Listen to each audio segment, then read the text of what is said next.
Hello master minds, welcome to Madras creatives. நம்ம இந்த ஒரு படத்தை ரிவ்யூ பண்ணி அதோடைய ஓவர் வியூவில் நம்ம என்ன மார்க்கெட்டிங் லெசன் கற்றுக்க முடியும் அப்படின்ற மாதிரி ஒரு சீரீஸ் பண்ண ஆரம்பித்தோம்.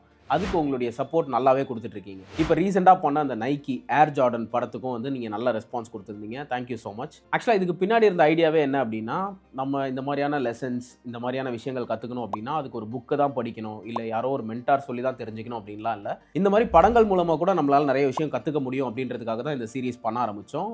Hopefully it is working well. So இன்னைக்கு அப்படி நம்ம ஓவர் வியூ பண்ண போகிற ஒரு மூவி தான் ஃபோக்கஸ். ஆக்சுவலாக இந்த வீடியோவில் நம்ம ஃபுல் படத்தோட ஓவர் வியூ பார்க்க போகிறது இல்லை. அந்த படத்துலேருந்து ஒரு பர்டிகுலர் சீன், அந்த ஒரு சீன் போதும், அவ்வளோ எங்கேஜிங்காக இருக்கும். அதுலேருந்து நம்மளால் நிறைய விஷயத்தை கற்றுக்க முடியும் அப்படின்றதால அந்த ஒரு பர்டிகுலர் சீனை மட்டும் டீகோட் பண்ணலாம்.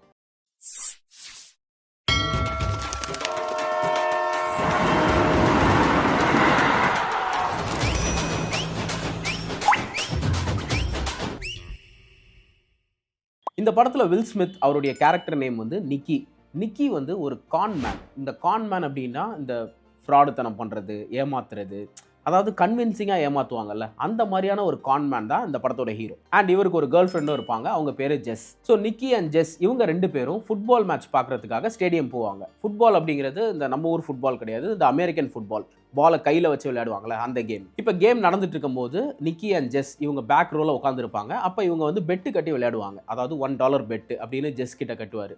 அங்கே ஃப்ரண்ட்டில் இருக்கிற ஒரு பர்சன் வந்து ஹாட் டாக் வேணும்னு ஒருத்தர்கிட்ட கேட்பார். அவர் கொஞ்சம் தள்ளி இருப்பார்.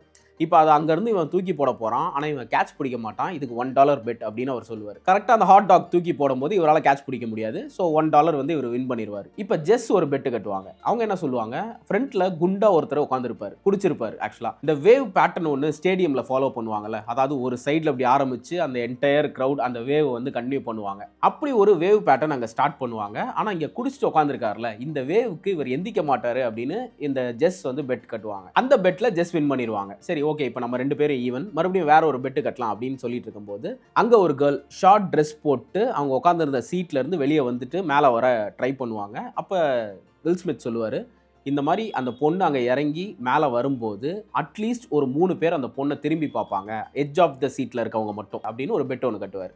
அப்போ ஜெஸ் என்ன சொல்லுவாங்க, 3 பேர் கிடையாது, அட்லீஸ்ட் 8 பேர் திரும்பி பார்ப்பாங்க அப்படின்னு ஜெஸ் சொல்லுவாங்க. இப்போ மூணாவதா இன்னொரு சவுண்ட் வருது, நம்பர் 5 அப்படின்னு சொல்றாங்க. இது யாருன்னு பார்த்தா இவ்வளோ நேரம் இவங்க 2 பேரும் பெட்டு கட்டி விளையாடிட்டு இருந்ததை இன்னொருத்தர் தூரமா இருந்து பார்த்துட்டு இருந்திருக்காரு. ஸோ நிக்கி அப்படின்ற கேரக்டர் 3 பேர் திரும்பி பார்ப்பாரு அப்படின்னு சொன்னாங்க. ஜெஸ் வந்து இல்ல அட்லீஸ்ட் 8 பேராவது பார்ப்பாங்க அப்படின்னு சொன்னாங்க. இந்த மூணாவதா வந்தவர் அட்லீஸ்ட் 5 பேர் பார்ப்பாங்க அப்படின்னு சொல்றாங்க. ஸோ இப்போ இந்த 3, 5, 8ல யாரு க்ளோசஸ்ட் நம்பர் வராங்களோ அவங்க தான் வின்னர், அவங்களுக்கு $10. இதுதான் இவங்க 3 பேருக்குள்ள நடக்கிற பெட்டு. அந்த பொண்ணு அதே மாதிரி அவங்க ரோல இருந்து எஞ்சி வெளில வராங்க. ஒவ்வொருத்தரா பொண்ணை திரும்பி பார்க்குறாங்க. 1, 2, 3, 4, 5, 6, 7 7 பேர் அந்த பொண்ணை திரும்பி பார்ப்பாங்க. இப்போ அந்த ஜெஸ் அப்படின்ற பொண்ணு வின் பண்ணிடுவா பெட்டில். இப்போ அந்த மூணாவதா நம்பர் சொன்ன பர்சன் பெட்டில் தோத்துருவாரு. அவர் சொன்ன மாதிரியே $10 கொடுத்துருவாரு. இப்போ தான் அவரை இன்ட்ரடியூஸ் பண்ணிப்பாரு. அவருடைய பேர் லீயான். சரி, பெட்லாம் முடிஞ்சிருச்சு, நாங்கள் கிளம்புறோம் அப்படின்னு சொல்லும் போது லீயான் வந்து இந்த கேமில் ரொம்ப இன்ட்ரெஸ்ட் ஆயிடுவார். இல்லை, நீங்கள் விளையாடினதை இவ்வளோ நேரம் நான் பார்த்துட்டு தான் இருந்தேன், ரொம்ப ஜாலியாக இருக்குது, எனக்கு மறுபடியும் விளையாடணும்னு ஆசையாக இருக்குது, வாங்க வேறு ஏதாவது பெட்டு கட்டி விளையாடலாம் அப்படின்னு அவராக இன்வால்வ் ஆவார். சரி, அந்த நிக்கியும் உடனே என்ன பண்ணுவார், சரி ஓகே விளையாடலாம், இதில் என்ன இருக்குது அப்படின்னு சொல்லி அந்த பெட்டை வந்து கண்டினியூ பண்ணுவாங்க. சின்ன சின்ன பெட்டாக கட்டுவாங்க. அதாவது அங்கே மேட்ச் நடந்துட்டு இருக்குல்ல, இப்போ பாரு இவன் இந்த பாலை பிடிப்பான், இல்லை இவன் பிடிக்க மாட்டான் அப்படின்ற மாதிரியான பெட்டெல்லாம் கட்டி கொஞ்சம் நேரம் விளையாடிட்டே இருப்பாங்க. சரி, ரொம்ப ஜாலியாக தானே போயிட்டு இருக்கு அப்படின்னு பார்த்தா கொஞ்சம் கொஞ்சமாக இவங்க அடுத்தடுத்த பெட்டில் அந்த பணத்தை ஏற்றிக்கிட்டே இருப்பாங்க. அப்படியே அந்த பெட்டிங் சிச்சுவேஷன் ரொம்ப இன்டென்ஸாக மாறும். அண்ட் ஒரு பாயிண்ட்ல ஹீரோ நிக்கி எல்லா பெட்லையும் தோத்துக்கிட்டே இருப்பார். ஆனால் அவருடைய ஈகோ விடாது. இல்ல நான் மறுபடியும் ஜெயிக்கணும் அப்படின்னு சொல்லி மறுபடியும் அந்த பணத்தை டபுள் பண்ணுவார். ஒரு பக்கம் லீயானும் வந்து பெட்ல வின் பண்ணிட்டே இருக்காருல்ல, அவருக்கு அது ரொம்ப ஜாலியா இருக்கும். சரி, நீ என்ன பெட் வேணாலும் கட்டு. அண்ட் அவர் ரொம்ப பணக்காரர் வேற, அவருக்கு இதெல்லாம் ஒரு பெரிய மணியே கிடையாது. எனக்கு ரொம்ப இன்ட்ரெஸ்டிங்காக இருக்குது, ஜாலியாக இருக்குது, நீ எவ்வளோ பெட் வேணாலும் கட்டு, நான் ரெடி அப்படின்னு சொல்லுவார். அப்படியே 50, 100, 1 பில்லியன் கொஞ்சம் கொஞ்சமாக இன்க்ரீஸ் ஆகி ஃபைனல் பெட்டை 2 பில்லியனுக்கு கொண்டு வந்து நிப்பாட்டுவாங்க. அங்கே இருந்த மொத்த க்ரௌடும் இதை கவனிச்சிட்டு இருப்பாங்க. எல்லாருமே செம்ம டென்ஷனாக இருப்பாங்க. ஆனால் லீயான் ரொம்ப ஜாலியாக இருப்பார். ஏன்னா அவருக்கு ஆல்ரெடி அவருக்கு ரொம்ப வெல்த்தி. ஸோ அவருக்கு இந்த பெட்டிங் வந்து ரொம்ப ஜாலியாக இருக்கும். பட் ஹீரோக்கு வந்து இது ஒரு பர்சனல் ஈகோ மாதிரி ஆயிடும். இல்லை, எவ்வளோ காசுனாலும் சரி நான் இதில் வின் பண்ணிட்டு தான் இங்கேருந்து போவேன் அப்படின்றப்போ அவரே சொல்லுவார், இதை பாரு நீ ரொம்ப எக்ஸ்ட்ரீமாக போகிற, நானே இந்த இடத்துல மறுபடியும் உனக்கு சான்ஸ் தரேன், நீ விட்டுரு, இதோட முடிச்சிக்கலாம் அப்படின்னு சொல்லும் போது அதெல்லாம் முடியாது, இந்த பெட்டை வந்து கண்டினியூ பண்ணலாம் அப்படின்னு ஹீரோ சொல்லுவார். ஓகே, ஃபைனல் பெட் என்ன வைக்கலாம் அப்படின்னு பார்க்கும்போது அதாவது $2 பில்லியன் பெட் அது. அப்போ ஹீரோ வந்து சொல்லுவார், நீ உன் பைனாக்குலர் எடுத்துகிட்டு இந்த கிரவுண்டில் இருக்கிற எந்த பிளேயரை வேணாலும் செலக்ட் பண்ணு. அதாவது அந்த கிரவுண்டில் வந்து சப்ஸ்டியூட்ஸு, அந்த லைனுக்கு வெளியில இருக்கிறவங்க அப்படி இப்படின்னு கிட்டத்தட்ட ஒரு 100 பேர் இருப்பாங்க. இந்த 100 பேர்ல நீ எந்த பிளேயரை வேணாலும் செலக்ட் பண்ணு. அந்த பிளேயர் யாருன்றத நான் கரெக்ட்டா சொல்றேன் அப்படின்னு சொல்லுவாரு. கொஞ்சம் யோசிச்சு பாருங்க. அங்க இருக்கிற எல்லா பிளேயர்ஸுமே மோர் ஆர் லெஸ் ஒரே ட்ரெஸ்ல தான் இருப்பாங்க. நம்பர்ஸ் மட்டும் தான் மாறும். இவ்ளோ பேர்ல ஒருத்தரை நீ ஃபிக்ஸ் பண்ணு. அது யாருன்னு நான் கரெக்ட்டா சொல்றேன் அப்படின்னு ஹீரோ சொல்லுவாரு. லியோன் இத கேட்ட உடனே சிரிப்பாரு. இதோ பாரு நான் மறுபடியும் உனக்கு சான்ஸ் தரேன். இந்த கேமை இதோட விட்டுரு. நீ 100 பேர்ல ஒருத்தரை கண்டுபிடிக்கிற ப்ராபபிலிட்டி ரொம்ப கம்மி. நீ ரொம்ப பெரிய ரிஸ்க் எடுக்கிற அப்படின்னு சொல்லுவாரு. ஆனா லியோனை இந்த பெட்டுக்குள்ள எப்படியாவது கொண்டு வரணும் அப்படின்றதால ஹீரோ இன்னொரு டீல் ஒன்று சொல்லுவார்.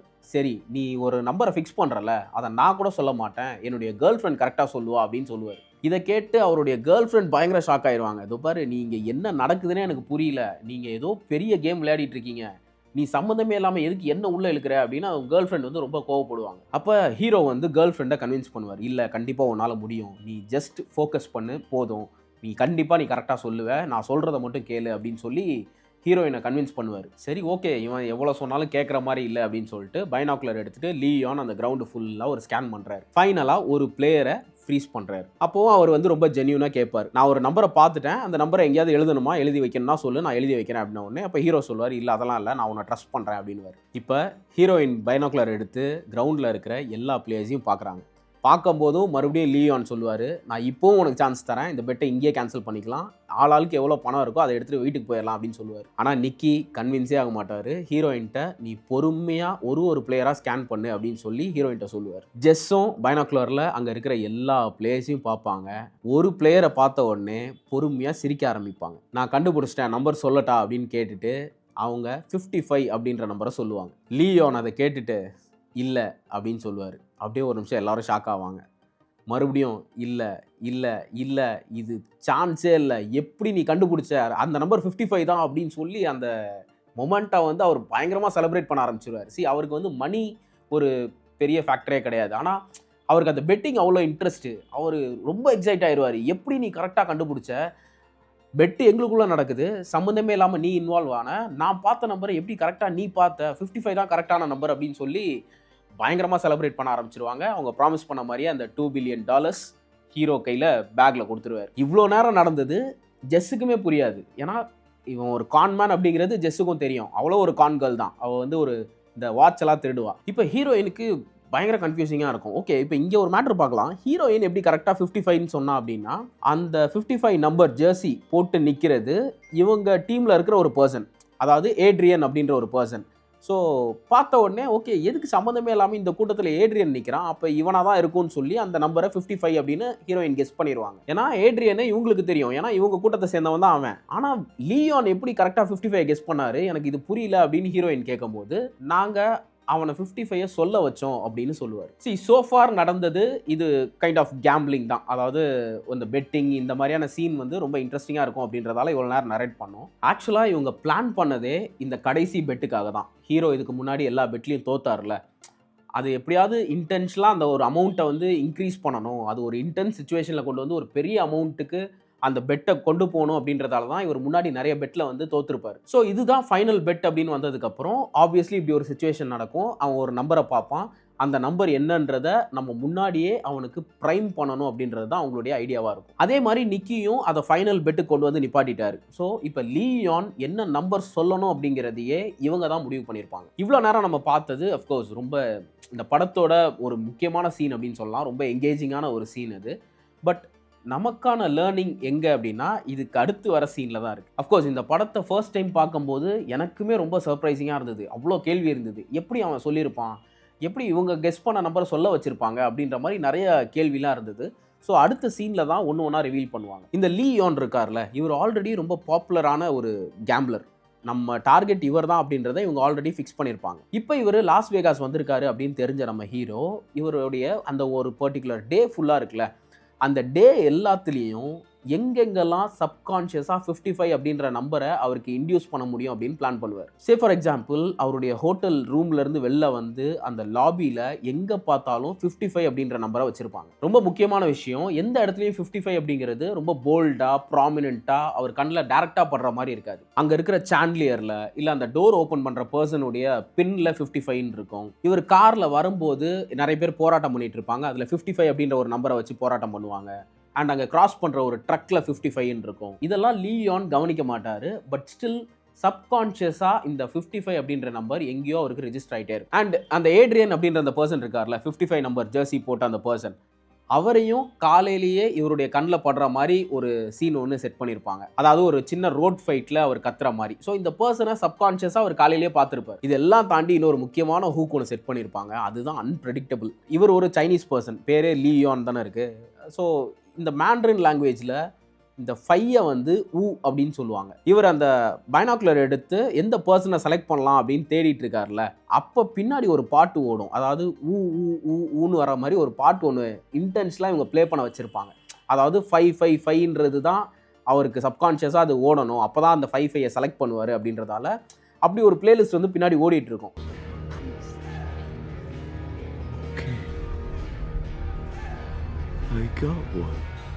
அந்த அளவுக்கு இட் இஸ் கம்ப்ளீட்லி பிளான்டு. ஒரு வெல் ட்ராப்பை வந்து செட் பண்ணியிருப்பாங்க. அவன் காலையிலேருந்து என்ன பார்க்கணும், என்ன கேட்கணும், சப்கான்ஷியஸாக அவனுக்கு என்னென்ன ரெஜிஸ்டர் ஆகணும் அப்படின்றது எல்லாத்தையுமே பிளான் பண்ணி அந்த பெட்டை வந்து வின் பண்ணுவான் ஹீரோ. இன்ஃபேக்ட் அந்த சீன்லேயே ஹீரோ சொல்லுவார், நாங்கள் ப்ரைமிங் பண்ணோம் அப்படின்னு சொல்லுவார். அதாவது இந்த ப்ரைமிங் அப்படிங்கிறது தான் இவ்வளோ நேரம் நம்ம டிஸ்கஸ் பண்ணோம்ல, இந்த ப்ராசஸுடைய பேர். இதை கைண்ட் ஆஃப் இன்டைரக்ட் இன்ஃப்ளூயன்ஸ் அப்படின்னு சொல்லலாம். அண்ட் தென் அடுத்தடுத்த சீன்லாம் போயிட்டுருக்கோம். பட் நான் ஃபஸ்ட்டே சொன்ன மாதிரி நம்ம ஃபுல் படத்தை பார்க்க போகிறது இல்லை. இந்த ஒரு பர்டிகுலர் சீன்லேருந்து நம்ம தெரிஞ்சுக்க வேண்டியது என்ன அப்படின்னா, இந்த ப்ரைமிங் எஃபெக்ட் இருக்குல்ல, இது அஃப்கோர்ஸ் மார்க்கெட்டிங்லேயும் யூஸ் பண்ணுறாங்க. ஓகே, இவ்வளோ நேரம் ட்ராப் பண்ணிட்டாங்க, ஒரு கான்மேனை பற்றின கதை இதெல்லாம் சொல்லிவிட்டு இப்போ மார்க்கெட்டிங் அப்படின்னு வரும்போது அகைன் அது ஒரு நெகட்டிவ் ஆஸ்பெக்டாக நிறைய பேருக்கு தோணலாம். பட் அது அப்படி கிடையாது. இன்னைக்கு கன்சியூமருடைய தேவையும் அப்படி தான் இருக்குது. நான் ரீசெண்டாக எனக்கு நடந்த ஒரு இன்சிடெண்ட் ஒன்று ஷேர் பண்ணுறேன். இந்த நடுவில் இந்த புயல்லாம் வந்ததில்ல, அப்போ தம்பிக்கு வந்து ஒரு ரெயின் கோட் வாங்குவோம் அப்படின்னு சொல்லிட்டு நாங்கள் ஒரு கடைக்கு போனோம். ரெயின் கோட் அப்படின்னு பார்க்கும்போது எனக்கு பெருசாக என்னென்ன பிராண்டில் ரெயின் கோட் இருக்கும்லாம் எனக்கு தெரியல. அங்கே போகிற வரைக்கும் ஐடியா இல்லை. அங்கே போய் ரெயின் கோட் கேட்ட உடனே அவங்க ஃபஸ்ட்டு ஒரு ரெயின் கோட் எடுத்து காமிச்சாங்க, கம்மி ப்ரைஸில் ஒன்று. பட் அது பார்க்கும் போதே தெரியும்ல, குவாலிட்டியாக அது நல்லா இல்லை. நான் அடுத்து வேறு என்ன இருக்குது, இதை விட பெட்டராக வேறு ஏதாவது இருக்கா அப்படின்னு கேட்கும்போது அவங்க இன்னொரு ப்ராடக்ட் கொடுத்தாங்க. இதை விட ரேட்டு கொஞ்சம் அதிகம், இது நல்லாயிருக்கும் அப்படின்னு சொல்லி அந்த ப்ராடக்ட் ஒன்று கொடுத்தாங்க. அந்த பிராண்ட் பேர் வந்து ஜீல். நான் மறுபடியும் இப்போவே சொல்லிடுறேன், இது பிராண்ட் ப்ரொமோஷன்லாம் கிடையாது. நான் வந்து ஏன்னா இன்டென்ஷனலாக இது பிராண்ட் நேம் சொல்லாமல் எக்ஸாம்பிளாக சொல்லலாம் அப்படின்னு ட்ரை பண்ணோம். பட் அது ரியலிஸ்டிக்காக இருக்காது, நம்புற மாதிரி இருக்காது. நான் ஒரு ரியல் லைஃப் எக்ஸ்பீரியன்ஸ் ஷேர் பண்ணுறேன் அப்படின்றப்போ அந்த பிராண்ட் நேம் சொல்கிறதுல தப்பு இல்லைன்னு தோணுச்சு. ஸோ இது ப்ரொமோஷன்லாம் கிடையாது, அந்த பிராண்டு வந்து நல்ல பிராண்டுலாம் நான் சொல்லலை. பட் அந்த ப்ராடக்ட்டை பார்த்த உடனே சப்கான்ஷியஸாக ஆமாம் இந்த பேரை நான் எங்கேயோ கேள்விப்பட்டிருக்கேனே அப்படின்ற ஒரு ஃபீல் வந்து எனக்கு கிடச்சிது. இப்போ நான் திருப்பி உங்களே கேட்குறேன், ரெயின் கோட்டில் ஒரு நல்ல பிராண்ட் சொல்லுங்கள். எனக்கு தெரிஞ்சு வைல்ட் கிராஃப்ட், அது ரொம்ப பெரிய பிராண்டு. பட் அதை தாண்டி ரெயின் கோட்டுக்குன்னு ஒரு ஸ்பெசிஃபிக்காக பிராண்ட் அப்படின்னு நான் இது வரைக்கும் எங்கேயும் பார்த்ததில்லை. But for the first time இந்த ஜீல் அப்படின்ற அந்த பேரை வந்து நிறைய பஸ் ப்ரொமோஷன்ஸில், ஹோர்டிங்ஸில் அண்ட் நிறைய பேர் போட்டிருக்கும் போது பின்னாடி அந்த பிராண்ட் நேம் வந்து தெரியும். ஸோ அந்த மாதிரி சப்கான்ஷியஸாக எனக்கு எங்கேயோ அந்த பிராண்ட் நேம் ரெஜிஸ்டர் ஆனதால் கம்பேரிட்டிவ்லி ஃபஸ்ட்டு காமிச்சதை விட இதை காமிக்கும் போது ஐ காட் அ ட்ரஸ்ட்.